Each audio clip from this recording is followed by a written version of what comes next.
పైన నమ్మకం ఉంది. ఈరోజు తనను కస్టడీకి తీసుకోవటం అంటే రిమాండ్ చూపించకుండానే కస్టడీకి తీసుకున్నారు.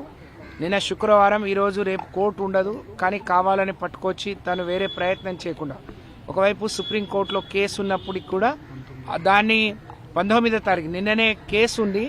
ఆ కేసుకు సంబంధించిన ఫీడ్బ్యాక్ రాకముందు, కోర్టు ఏం నిర్ణయిస్తుందో తెలియకముందు వాళ్ళు వచ్చి అరెస్ట్ చేయడం అంటే మరి కోర్టును కూడా ధిక్కరించి, సుప్రీంకోర్టుని కూడా, భారతదేశంలో అత్యున్నతమైన న్యాయస్థానాన్ని కూడా ధిక్కరించి ఈడీ అరెస్ట్ చేయడం అనేది చాలా దుర్మార్గమైన చర్య.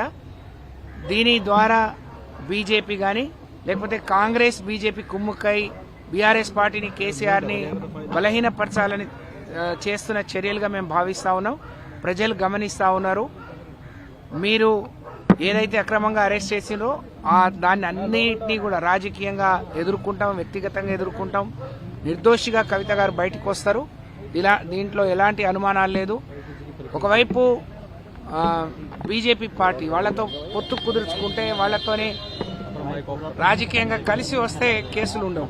పెద్ద పెద్ద కేసులని కొట్టేసిన వాళ్ళు ఎవరైతే రాజకీయంగా ఎదుర్కోలేక ఇలాంటి పిరికి పంద చర్యలకు పాల్పడటం నిజంగా శోచనీయం, ఇది దుర్మార్గం.